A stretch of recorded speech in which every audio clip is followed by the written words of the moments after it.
Le Club Imo Radio J vous est présenté avec le concours de Coldwell Banker, réseau immobilier mondial depuis 1906. Coldwell Banker, l'excellence immobilière. Radio J. Le Club Imo Radio J, Marc Ezrati. Bienvenue dans le Club Imo Radio J, votre rendez-vous quotidien pour décrypter l'actualité de l'immobilier et de l'investissement. Aujourd'hui, on pose une question qui divise de nombreux copropriétaires. Les syndics de copro servent-ils encore à quelque chose ? Ce sujet est au cœur des préoccupations, car les critiques envers les syndics sont fréquentes, manque de transparence, frais jugés trop élevés, réactivité insuffisante. Pourtant, les syndics jouent un rôle important dans la gestion des copropriétés. Alors, comment moderniser cette profession pour répondre aux attentes des copropriétaires ? Pour répondre à cette question, j'ai le plaisir de recevoir aujourd'hui Emmanuel Fusillé. Il est président d'Administra Paris, un syndic indépendant qui prône une approche humaine et personnalisée dans la gestion des copros parisiennes. Bonjour Emmanuel et merci d'être avec nous. Bonjour Marc, merci beaucoup de cette invitation. Bruno Cantegrel est également avec nous, fondateur de Monsieur Hugo. Bonjour Bruno, ravi de vous retrouver. Bonjour Marc. Aujourd'hui, nous posons donc une question provocante, mais qui fait écho à un sentiment largement répandu. Les syndics de copro servent-ils encore à quelque chose ? Vous êtes tous les deux au cœur de ce secteur, alors vos analyses sont précieuses pour comprendre les critiques et envisager des solutions. Emmanuel, on va commencer par vous. Les syndics sont souvent accusés de manquer de transparence et de réactivité. Que répondez-vous à ces critiques en tant que président d'Administra Paris, une structure, on le rappelle, qui prône une approche à taille humaine ? Marc, même le meilleur d'entre nous n'est jamais performant 365 jours sur 365. Ah, je suis déçu. Ça arrive à tout le monde. Tout le monde peut faire des erreurs. Comme vous le savez... Oui, mais vous particulièrement. Nous, c'est comme quand un enseignant est absent. Il y a 20 familles qui le savent. Et donc, quand on fait une erreur, il y a 20 ou 40 ou 150 copropriétaires qui, effectivement, sont au courant. Sur la transparence, quand même, la loi Allure de 2014 a renforcé quand même la transparence. Pour le rappeler rapidement, quand même, le compte bancaire séparé qui est effectivement complètement obligatoire, le contrat de syndic, puisque nous sommes l'une des rares professions en France où nous avons tous le même contrat que nous ne pouvons pas toucher, puisque c'est le législateur qui nous a écrit notre contrat. Avec un contrat, tout est compris, sauf la création effectivement de sites extranet sur lesquels nous devons diffuser un certain nombre d'informations aux copropriétaires, les AG, les contrats de la copropriété, et heureusement, car comme ça, lors des ventes, on n'a pas à donner ces informations qui sont primordiales effectivement pour l'ensemble des transactions. Également, un point important, c'est le vote obligatoire d'un fonds travaux, le carnet d'entretien de l'immeuble qui effectivement explique au nouvel acquéreur ou au copropriétaire ce qui a déjà été fait dans sa copropriété. Et puis également de notre côté, la formation des syndics professionnels avec 14 heures de formation par an, l'abaissement des majorités pour voter un certain nombre de travaux, ce qui facilite effectivement les choses pour entretenir les immeubles. Donc sur le côté de la transparence, elle existe. Sur le côté de la réactivité, moi je dirais que c'est un état d'esprit. Et puis il faut comparer le syndic, ce que je dis assez souvent, le syndic c'est quoi ? Dites-nous, c'est quoi ? C'est quoi ? C'est un médecin généraliste des immeubles. Donc en tant que médecin généraliste, il a une approche. Lorsqu'effectivement un copropriétaire nous appelle un vendredi soir pour nous demander pourquoi son appel de fonds a augmenté de 0,3 centimes, c'est pas une priorité pour nous. On lui répondra le lundi où il trouvera l'explication.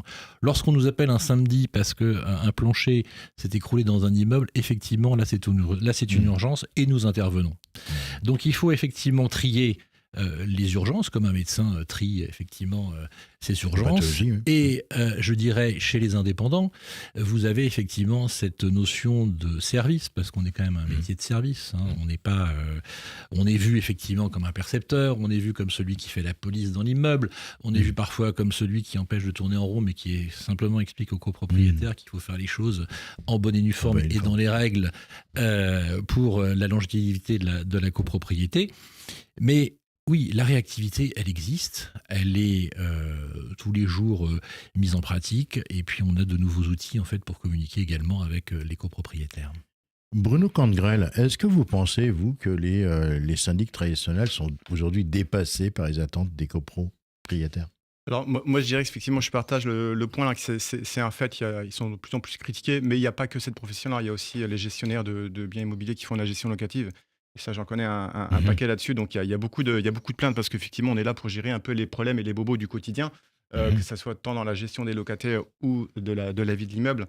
Après, aujourd'hui, ce qu'attendent les copropriétaires, c'est effectivement plus de transparence, plus de réactivité et surtout d'avoir des outils en ligne.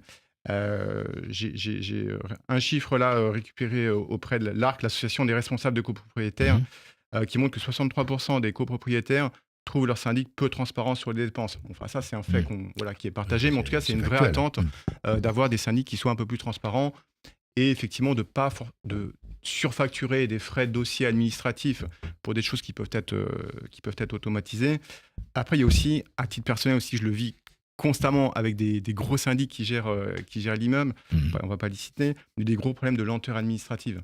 Et ça, c'est un vrai souci, effectivement, quand il faut changer des ampoules ou faire des petits travaux du quotidien qu'il faille attendre des mois pour que le syndic réagisse. Alors effectivement, les priorités du syndic ne sont pas forcément les mêmes que le copropriétaire qui vit et qui se dit juste j'ai plus d'ampoule, j'y vois plus rien. C'est peut-être un sujet qui n'est pas suffisamment important pour le syndic. Mais effectivement, c'est un constat qui est partagé aujourd'hui. C'est ce problème un peu de manque de lenteur. Après, moi, mon analyse, je dirais que c'est surtout un problème d'organisation. Quand on voit qu'il y a des syndics qui gèrent des dizaines d'immeubles, c'est difficile ou c'est compliqué d'apporter une réponse personnalisée à chaque copropriétaire qui va solliciter le syndic pour dire voilà, il y a une ampoule à changer, il y a ci à faire. Mais bon, voilà, les syndics sont obligés de gérer beaucoup de lots pour pouvoir être rentable, comme une agence immobilière aujourd'hui doit avoir plein de lots en gestion pour pouvoir être rentable. Et puis, je dirais, le dernière chose, c'est que la FNAIM révèle qu'il y a un taux vieillissant des syndics.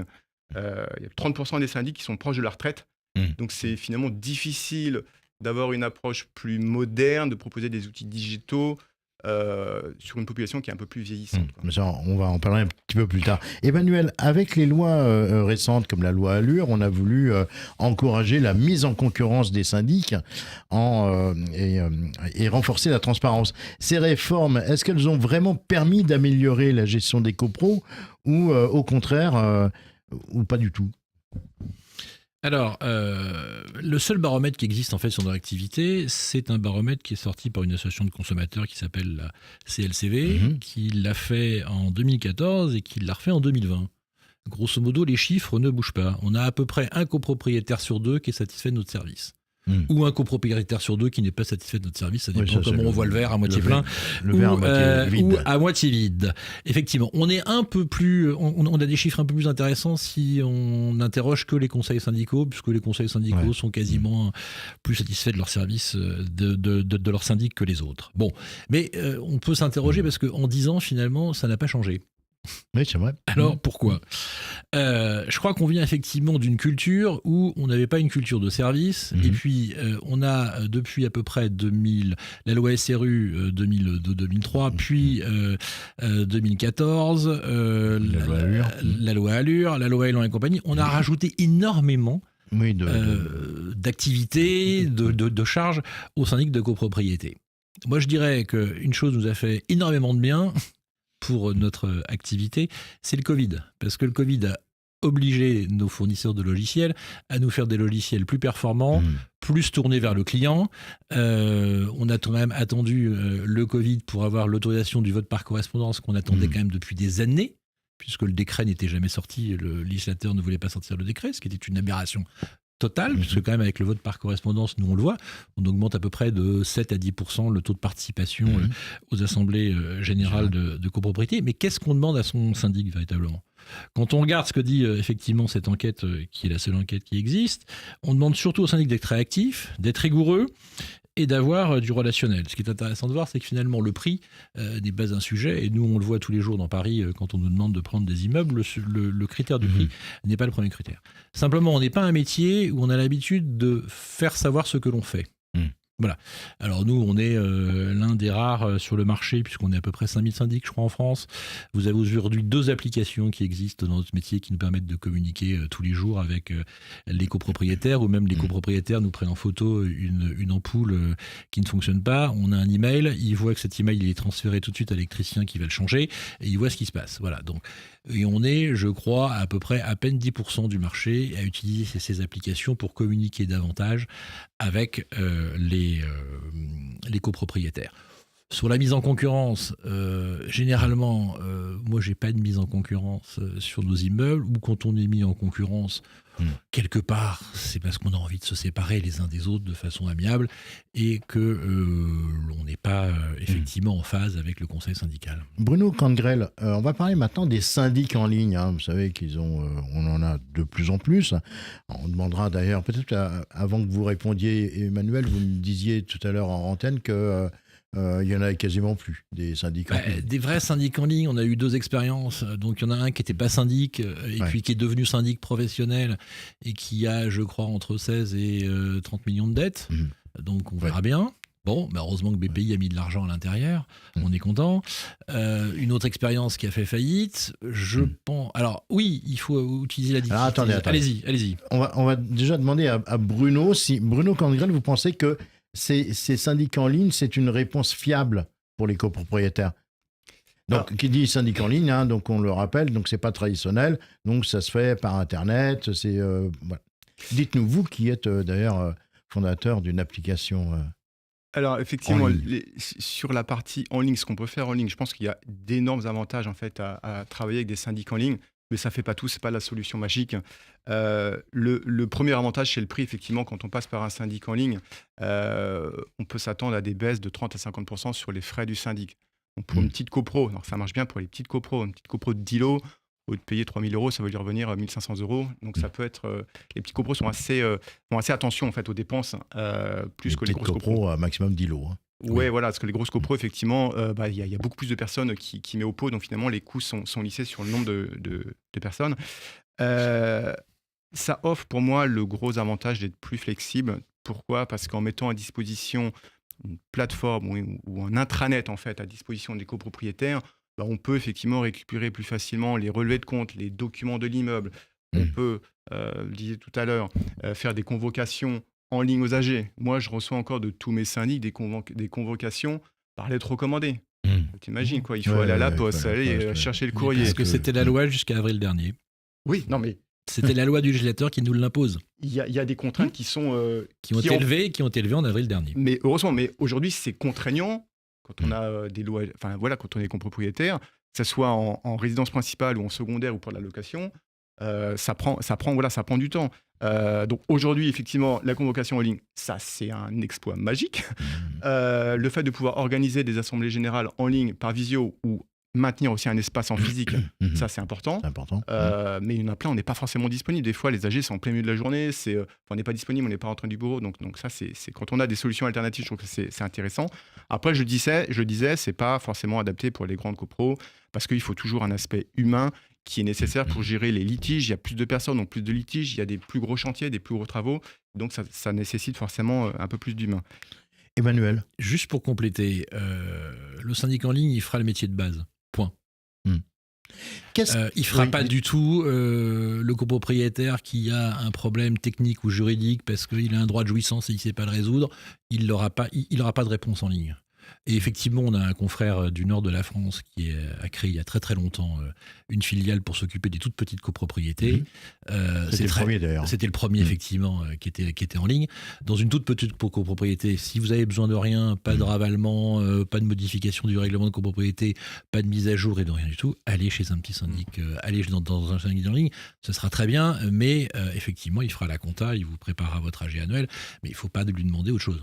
Voilà. Je pense que là, juste pour compléter, je pense que pour moi, la solution alternative ou la meilleure solution, c'est la solution hybride. C'est-à-dire se digitaliser à fond, mettre en place des outils pour que les copropriétaires puissent accéder facilement en fait, à tous les documents sans avoir à appeler le syndic, mettre en des plateformes collaboratives avec des outils de chat dédiés, ce qui permet d'éviter d'appeler constamment où il n'y a pas forcément de conseils, et surtout de garder l'aspect humain à côté pour gérer tout ce qui est plus compliqué et qui ne peut pas être digitalisé, quoi.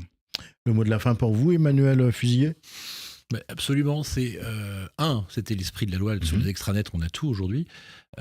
Après le chat dédié, ça moi je suis extrêmement réservé, je suis sorti de tous les groupes Google que les copropriétaires créent. Les WhatsApp et compagnie. Les WhatsApp et compagnie, parce que pour savoir qui doit garder le chat pendant le week-end, c'est pas mon problème, c'est pas mon sujet, c'est pas mon activité.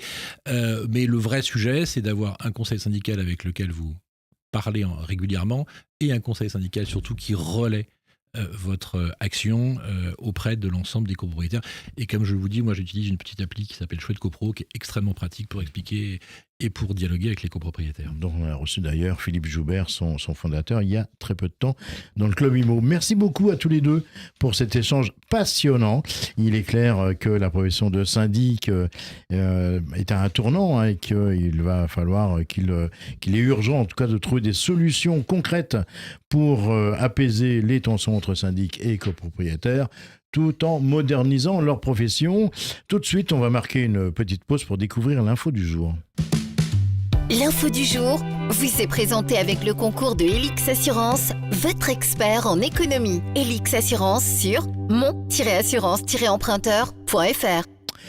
Vous vous sentez mal en ville et c'est peut-être pas qu'une impression. Une étude menée par l'université de Cambridge cherche à prouver que l'apparence des bâtiments influence directement notre santé mentale.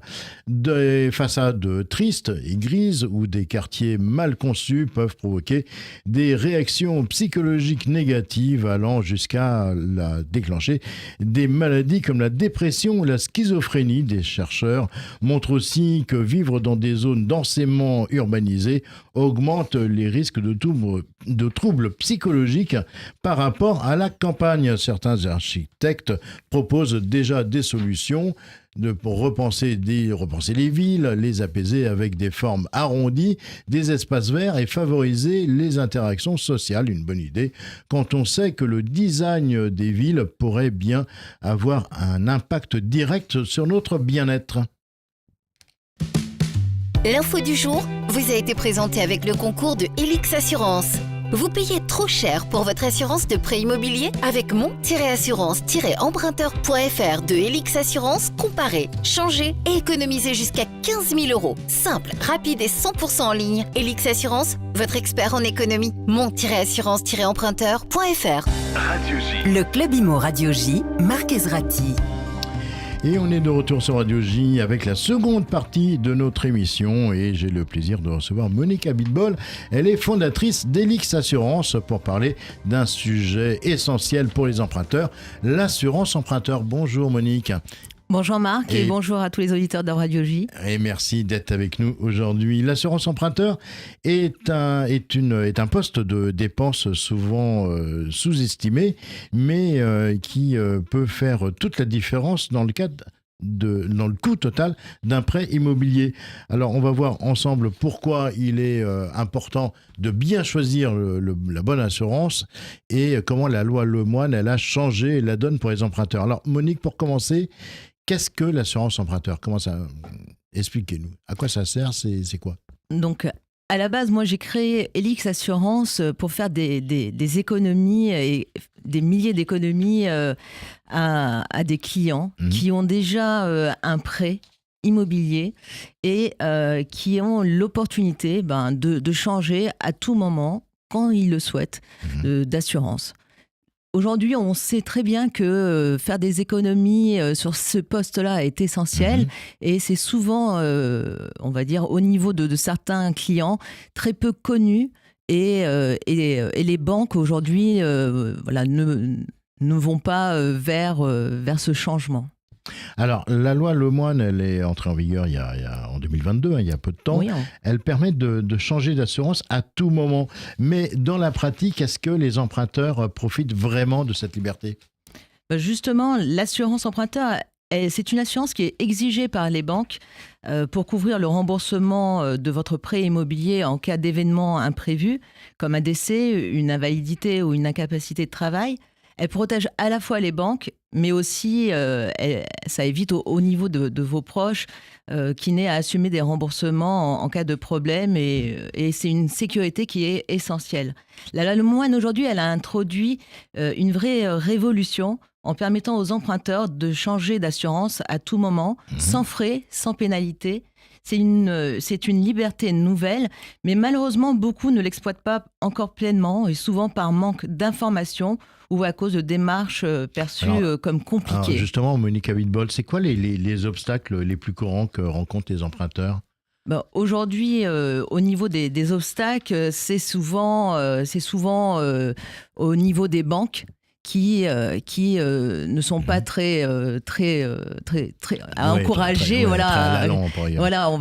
Ils n'encouragent pas forcément les emprunteurs à changer d'assurance. Oui, souvent, ils ont souscrit l'assurance dans leur banque. Exactement.